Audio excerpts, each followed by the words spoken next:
ചെമ്പകപ്പൂമേനിയാണ് ചന്ദനത്തളിലാസലളിതം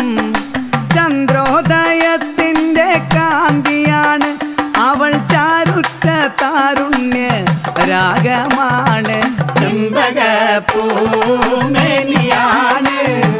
ചന്ദനത്തളിലാസലളിതം